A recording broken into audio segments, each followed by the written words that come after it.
नमस्कार। इस वीडियो में हम गैसीय प्रदूषकों के अंतर्गत कार्बन मोनोऑक्साइड के प्रभाव पढ़ेंगे। कार्बन यौगिकों में कार्बन मोनोऑक्साइड एक जहरीली गैस है। इसका 75% उत्पादन स्वचालित वाहनों से होता है। यह एक स्वादहीन, गंधहीन गैस है, इसलिए इसकी उपस्थिति का पता नहीं चलता। इसकी अधिक सांद्रता में कुछ घंटों में ही व्यक्ति की मृत्यु हो जाती है। कार्बन मोनोऑक्साइड श्वसन के द्वारा शरीर में पहुंचती है। रुधिर में उपस्थित हीमोग्लोबिन से जुड़ने की क्षमता ऑक्सीजन की तुलना में 200 गुना होती है। हीमोग्लोबिन से जुड़कर यह कार्बोक्सी हीमोग्लोबिन बनाती है। समीकरण के द्वारा पता चलता है कि कार्बन मोनोऑक्साइड और हीमोग्लोबिन आपस में जुड़कर कार्बोक्सी हीमोग्लोबिन बनाते हैं। तो कार्बन मोनोऑक्साइड जब शरीर में चली जाती है तो ये ऑक्सीजन को हीमोग्लोबिन से जुड़ने नहीं देती, क्योंकि इसकी हीमोग्लोबिन से जुड़ने की क्षमता ऑक्सीजन से 200 गुना ज़्यादा होती है। इसकी वजह से हीमोग्लोबिन के द्वारा शरीर की सभी कोशिकाओं तक कार्बन मोनोऑक्साइड चली जाती है, जिससे शरीर में ऑक्सीजन की कमी हो जाती है और इस स्थिति को हाइपोक्सिया कहते हैं।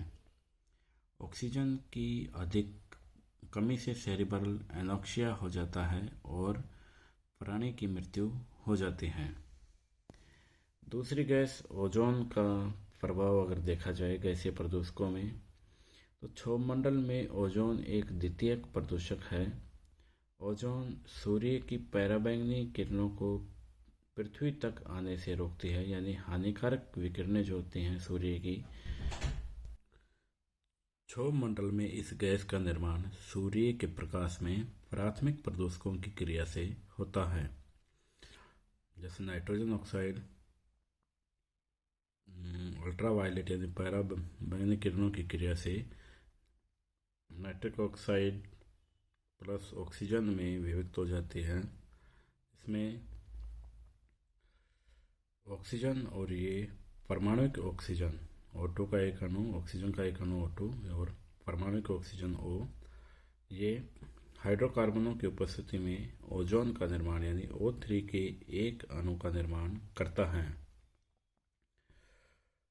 ओजोन के प्रभाव से एम्फीसिया व दमा जैसे रोग हो जाते हैं। ओजोन केंद्रीय तंत्रिका तंत्र एवं डीएनए को भी प्रभावित करता है। इसके अधिक सांद्रण से कैंसर जैसे रोग हो जाते हैं। यह गैस रंजकों, रबड़, रेशम, कपास, नायलॉन इत्यादि से क्रिया कर क्षतिकारक प्रभाव डालती है। अगले गैसीय प्रदूषकों में परोक्षी एसिटाइल नाइट्रेट यानी PAN सम्मिलित है। यह भी ओजोन की तरह द्वितीयक प्रदूषक व ऑक्सीकारक है। यह इतना विषाक्त है कि इसकी 0.1 ppm सांद्रता पौधों को कुछ मिनट में ही मार सकती है।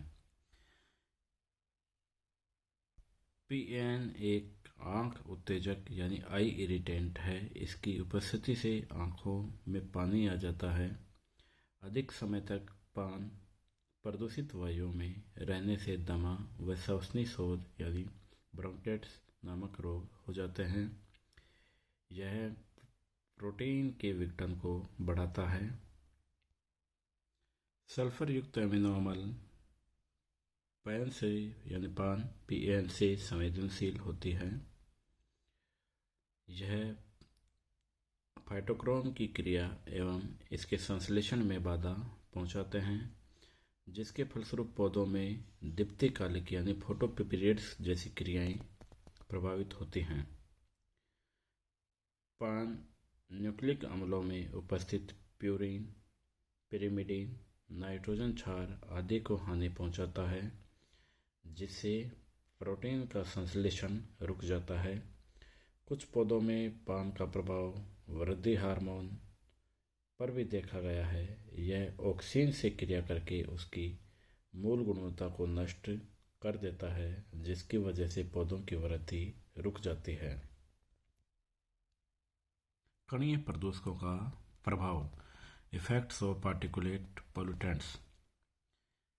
वे निलंबित कणीय पदार्थ जिनका परिमाण 3 माइक्रोन या इससे कम हो श्वसनीय निलंबित कणीय पदार्थ कहलाते हैं।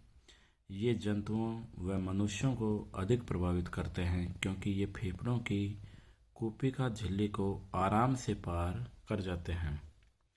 हाइड्रोकार्बन के कण वायुमंडल में उपस्थित अन्य प्राथमिक कणों से क्रिया करके द्वितीयक प्रदूषक जैसे ओजोन, पान आदि का निर्माण करते हैं, जो अधिक हानिकारक होते हैं।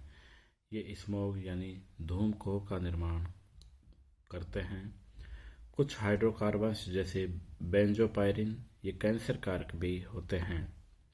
धातुओं जैसे कैडमियम, सीसा, पारा इत्यादि के कण भी अति विषाक्त होते हैं। सीसा व पारा तंत्रिका तंत्र को प्रभावित करते हैं। कुछ धातुएं जैसे सीसा व पारा तंत्रिका तंत्र को प्रभावित करते हैं।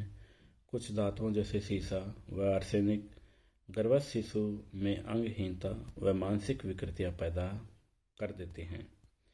ऐसे कणीय पदार्थ जिसमें कोयले के कण अधिक हों फलीय पौधों की पैदावार कम कर देते हैं। ऐसा 2 कारणों से होता है। पहला ये कि ऐसे कणीय पदार्थ शीर्षस्थ कलिका यानी एपिकल बड्स को मर्द कर देते हैं। दूसरा इसलिए कि ये पराग कण के अंकुरण एवं फल बनने की क्रिया को रोक देते हैं। ऐसा आमतौर पर नींबू के पौधों में देखा जाता है।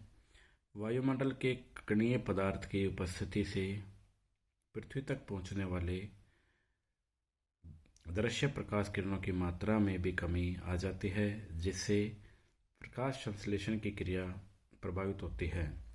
कुछ कणीय पदार्थ संघनन नाभिक के रूप में काम करते हैं और एरोसोल्स का निर्माण करते हैं। वायुमंडल में एरोसोल्स सूर्य की किरणों को परावर्तित कर देते हैं। फलस्वरूप पृथ्वी का तापमान कम हो जाता है। कुछ कणीय पदार्थ सूर्य की किरणों को शोषित कर पृथ्वी के तापमान में वृद्धि कर देते हैं। तो धन्यवाद। इस वीडियो में हमने गैसीय प्रदूषकों और कणीय प्रदूषकों के प्रभावों के बारे में पढ़ा। अगले वीडियो में हम वायु प्रदूषण नियंत्रण के उपायों के बारे में पढ़ेंगे।